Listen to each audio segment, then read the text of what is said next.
Apakah para sahabat pernah mendengar satu kalimat yang mengatakan bahwa nanti semua umat manusia akan melewati api neraka?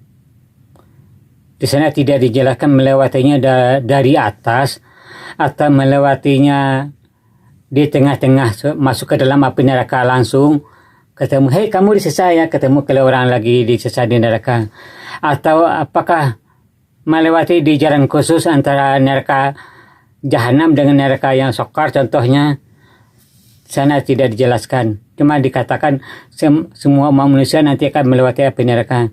Mana dasar hukumnya dan apakah dasar hukum itu kuat secara hukum atau lemah secara hukum, dan itulah jadi pokok persoalan yang hendak saya sampaikan pada video kali ini. Dan bagaimana kelanjutannya, silakan tunggu, jangan dulu dipotong, jangan dulu dihentikan video ini, dan selamat menunggu. Assalamualaikum warahmatullahi wabarakatuh. Bagaimana kabar sahabat semua? Semoga kabar baik senantiasa menyertai para sahabat hendaknya. Amin. Kapanpun dari manapun para sahabat menyimak video saya ini, saya ucapkan selamat datang di channel Sebatas Menyampaikan. Ini channel tidak ada pemaksaan untuk menerima. Ini adalah channel tidak menggurui. Ini adalah channel tidak memponis. Dan inilah yang channel Sebatas Menyampaikan. Keterima alhamdulillah, tidak juga tidak apa-apa. Tenang aja, jangan panik, jangan emosi. Jika sekiranya ada satu yang saya sampaikan nanti tidak sependapat, bertentangan dengan pemahaman para sahabat. Kembali kepada pokok persoalan yang mana di awal sudah saya katakan bahwa banyak pemahaman yang mengatakan bahwa semua umat manusia nanti di akhirat akan melewati api neraka. Dan di sana kan tidak dijelaskan lewatnya lewat atas. Dan memang kebanyakan orang meyakini nanti umat manusia akan melewati lewat atas, yaitu jembatan Siratal Mustaqim. Siratal Mustaqim, bukan Mustaqim. Dan apakah itu jembatan Siratal Mustaqim? Apakah itu nyata atau tidak? Insyaallah di lain video saya akan jelaskan apakah jembatan Siratal Mustaqim itu nyata adanya atau perumpamaan. Insyaallah jika saya diberi umur yang panjang, diberi kesehatan yang cukup, dan ada waktu, dalam arti kata sekiranya ada izin kuasa dan ridho dari Allah, akan saya jelaskan dengan catatan hanya sebatas menyampaikan, tidak ada pemaksaan. Itu nanti insya Allah. Sekarang kita kembali kepada pokok persoalan yang sebagaimana saya sampaikan tadi, bahwa dasar hukum yang mengatakan bahwa semua manusia akan melewati api neraka adalah surat Maryam ayat 72. Ini terjemahan saja saya bacakan. Kalau masalah ayatnya, ini mata saya agak kurang lihat aja, saya pakai gini itu tuh, karena kurang jelas, takut salah baca. Jadi kebanyakan kalau kita udah tahu orang mengaku tidak bisa salah atau kurang, nanti dipersekusi atau diapa, saya nggak mau. Dan di awal saya sudah mengatakan, saya mengakui takut salah baca. Dan apalagi tajwid saya agak kurang, berbeda dengan orang-orang yang keluaran pesantren, berbeda dengan orang-orang yang lebih paham seperti ulama. Jadi dalam hal ini saya angkat tangan. Saya membacakan tafsirnya saja, semoga bisa dimaklumi. Kemudian kami akan 71 bukan 72, 71. Dan tidak ada seorang pun di antara kamu yang tidak mendatanginya, yaitu neraka.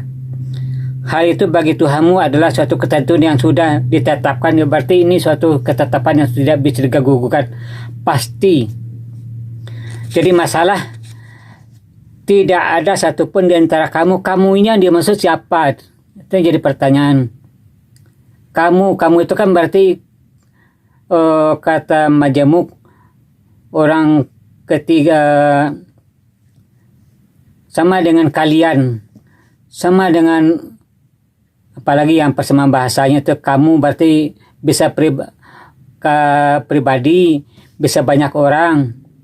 Tapi di sini terjemahan saya baca, tidak ada satupun di antara kamu yang tidak mendatanginya. Bisa jadi kamu ini pribadi, bisa kelompok kamu, bisa jadi. Apa yang dimaksud kamu ini siapa? Makanya saya membaca dulu kembali kepada ayat sebelumnya, yaitu ayat 66. Dan orang kafir itu berkata, betulkah apabila aku telah mati, kelak aku sungguh-sungguh akan dibangkitkan hidup kembali? Jadi dalam ayat ini orang kafir itu mempertanyakan, masih meragukan, apakah benar setelah saya mati nanti, setelah jadi tulang belulang akan dibangkitkan lagi? Dia tidak percaya, istilahnya dia meragukan. Di ayat 67 dijelaskan, dan tidaklah manusia itu memikirkan. Dan apakah mereka tidak berpikir? Pakai otak kamu, saudara. Kalau kan itu, kalau kasarnya gitu kan. Dan tidakkah manusia itu memikirkan bahwa sesungguhnya kami telah menciptakannya dahulu, padahal sebelumnya dia belum berwujud sama sekali. Pada dulunya kalau kamu itu belum ada sama sekali, belum punya wujud.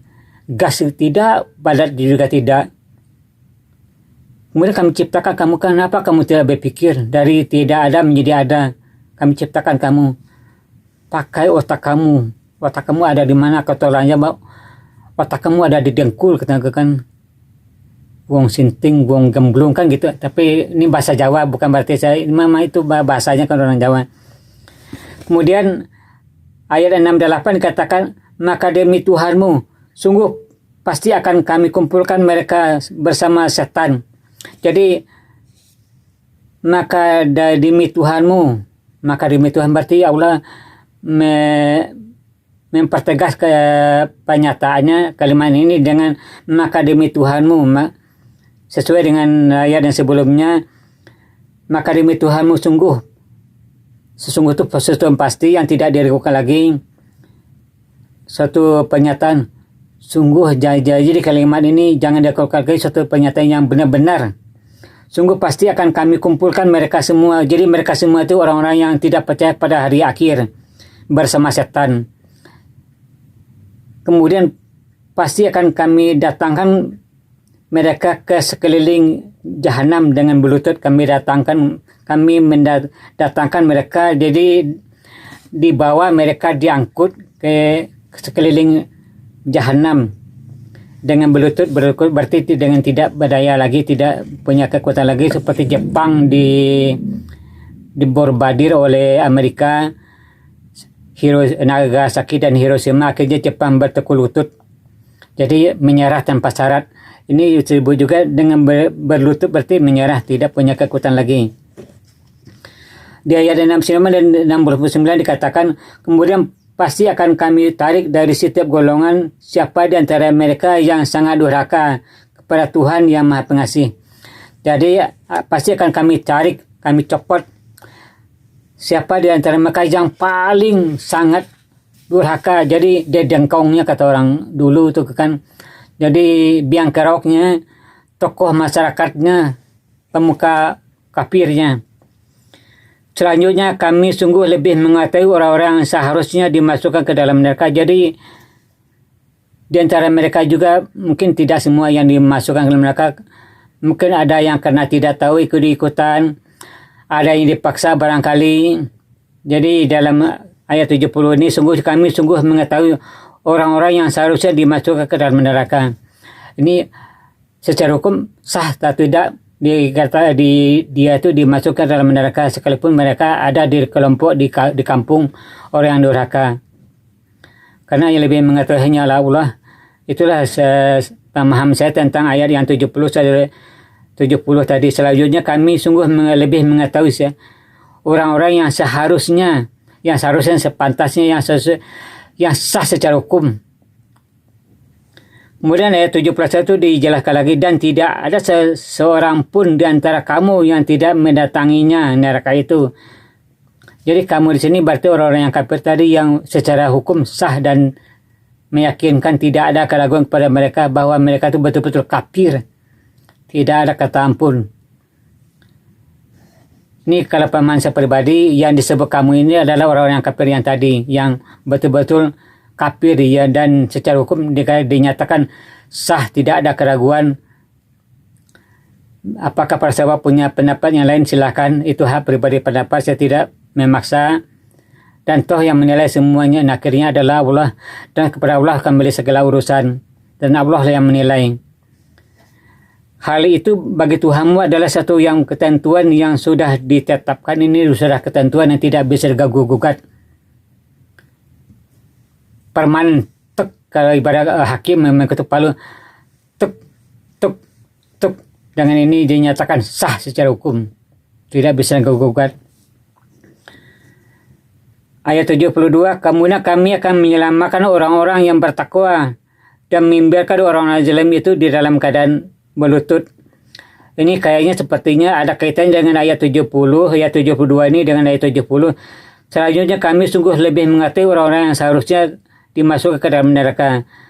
Jadi sekalipun di dalam kaum itu, dalam kampung itu, contohnya dia berada di dalam kampung kekafiran, tapi dia tuh bertakwa, maka ayat 72 dikatakan, kemudian kami akan menyelamatkan orang-orang yang bertakwa dan membiarkan orang-orang zalim itu di dalam neraka dalam keadaan berlutut.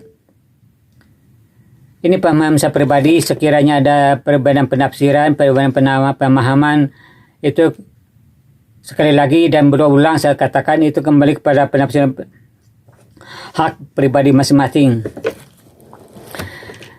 Kemudian kenapa saya tekankan gini, untuk mempertegas, untuk mengulangi lagi bahwa sekiranya kita salah dalam memahami suatu permasalahan, ada yang cacat hukum dalam memahami suatu persoalan.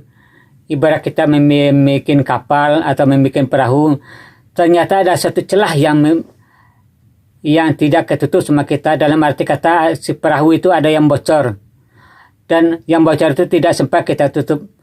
Sekalipun itu sebesar jarum yang bocor, yang sebesar jarum itulah yang mencelakakan perahu itu sendiri, penumpangnya ada di atas perahu itu sendiri. Jadi maksud saya begini, kalau dalam memahami satu persoalan, apalagi ayat Quran, sebisa mungkin kita pahami secara utuh. Jangan ada celah yang kosong, dan kosong itu nanti dikhawatirkan dimanfaatkan oleh orang-orang yang anti-Islam, karena banyak orang anti-Islam non-Muslim yang membaca ayat-ayat Al-Quran, memahami Al-Quran itu bukan atas nama Allah, tetapi atas nama kebencian. Mereka pahami ayat Al-Quran, kemudian kira-kira maknanya begini, kira-kira bisa ditarik nggak ke arah yang lain, dia diselewengkan. Dan yang menjadi korban adalah orang-orang yang tidak memahami secara utuh, dan ketidakutuhan itu dimanfaatkan oleh orang-orang kafir. Begitu juga oleh setan, perasaan kita akan dipengaruhi. Ternyata pemahaman kita yang salah itu seolah menjadi benar. Jadi seperti pada video sebelumnya pernah saya sampaikan, mereka akan mengatakan suatu kebenaran padahal yang disangkakan itu adalah bukan suatu kebenaran. Jadi di sini adalah bermain sangkaan, bermain perasaan, sementara kebenaran itu tidak tunduk kepada sangkaan, tidak tunduk kepada perasaan. Kebenaran itu adalah tunduk kepada data, kebenaran itu tunduk kepada fakta, kebenaran itu tunduk kepada dasar hukum yang jelas, tegas, dan tidak diragukan lagi. Dan dasar hukum yang jelas, tegas, tidak diragukan hanyalah Al-Quran. Jadi masalah memahami, cara kita memahamikan itu jadi permasalahan, bukan Al-Qurannya, bukan. Dan akhir kata, saya mohon maaf sekiranya ada yang tidak sependapat, memang ulang-ulang sayanya, yang kemudian sekiranya ada kritik dan saran, saya tunggu di kolom komentar. Dan saya berharap ini bisa menjadi pemikiran kita bersama. Kita berpikir ulang, apakah benar setiap umat manusia itu masuk neraka atau masuk Islam? Dan mari kita berpikir ulang, dan mari kita mencari pemahaman yang tepat sesuai dengan Al-Quran. Dan semoga ketidaktahuan kita terhadap persoalan, termasuk suatu ayat Al-Quran, tidak dimanfaatkan lagi oleh orang-orang non-Muslim demi anak cucu kita di akhir sesudah kita. Dan itulah yang bisa saya sampaikan. Terima kasih atas segala perhatiannya. Mohon maaf atas segala kekurangan. Saya tutup dengan Assalamualaikum warahmatullahi wabarakatuh.